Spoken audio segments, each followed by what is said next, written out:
हमार बड़ भाई जुबे भैया के हम बधाई दे चाहब और उनका आशीर्वाद ले चाहब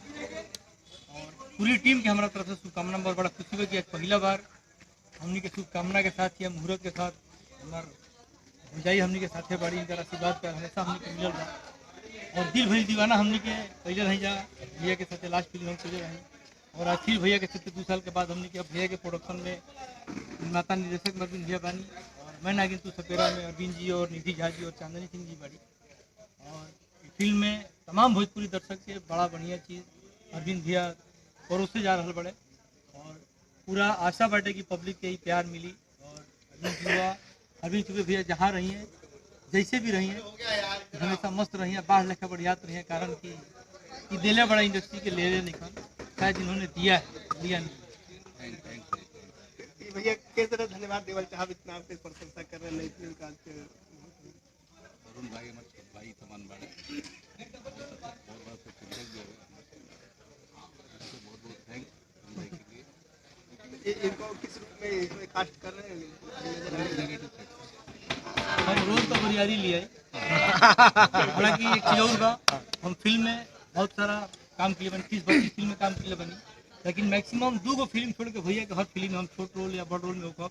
और भैया के बहुत बड़ा योगदान हमारा साथ बहुत प्यार मिलल बैंक के जरिए हमारा लगा था कि 2008 से भैया के साथ जुड़ल बनी तो कंटिन्यू बनी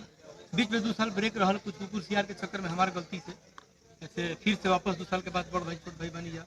तो शायद आप मीडिया के माध्यम से बहुत लोग के प्यार भी मिली और बहुत लोग के हालतों खराब हुई तो कोनो फर्क ना हर हर महादेव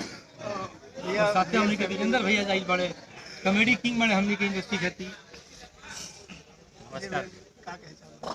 नमस्कार भैया पहले हम वीआईपी विजेंद्र सिंह ई पहला मौका बा हमारा बॉम्बे में अरुण भैया बनी अरविंद भैया बनी भौजी बनी तो भौजी के संगे सामने बोलल तनी हिचकिचाला आदमी लेकिन भैया दोनों भैया लोग के बहुत बहुत बधाई बा ये फिल्म करे खातिर हम एमे का बोले हम तो छोट मोट कलाकार हैं हम फिल्म ज़्यादा भी बना पहला इंटरव्यू इतना माइक तो मुँह लगे लगा दे लगे बुझाते नहीं कि बोलने का तो ये बा जौने में हीरो बाड़े भाई कल्लू भाई बाड़े हमारा आकांक्षा म्यूजिक से गावत रहे बहुत अच्छा कलाकार हुआ हीरोइन लोग हमने की जाना और कल्लू भाई के पहला बार सोलो लंच करे खातिर और निशा दुबे के सोलो पहला बार हीरोइन ये फिल्म में अगर पहला बार करूँ के कहूँ सोलो हीरो लंच करे रहता और भैया पहले रहा और वो फिल्म में हम भैया के साथ हमने के को प्रोड्यूसर में रही जा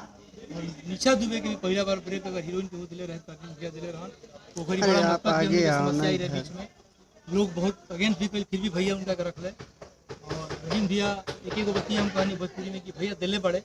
भोजपुरी से ले नहीं खान यह कारण बस सतने ले बड़े कि एगो बाल बच्चा परिवार के साथ हमने खुश बनी जा मस्त बनी जा कारण कि लोग के दिले खबजा ले लेना और हम चाहब कि हमने के आशीर्वाद प्यार भैया के बनल रहे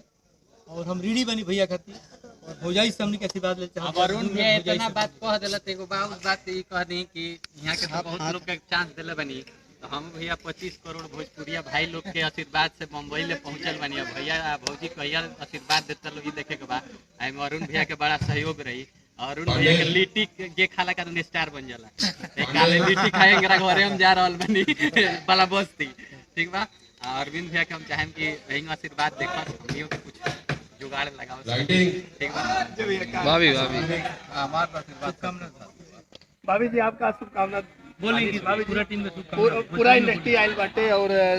सब बधाई देता तो सबके का धन्यवाद के थोड़ा हाथ हटाओ ना। नमस्कार हमारा आशीर्वाद ये पे बना रहे ये बाबा चलो ठीक है चलिए बहुत बहुत खुशी के बाद भाभी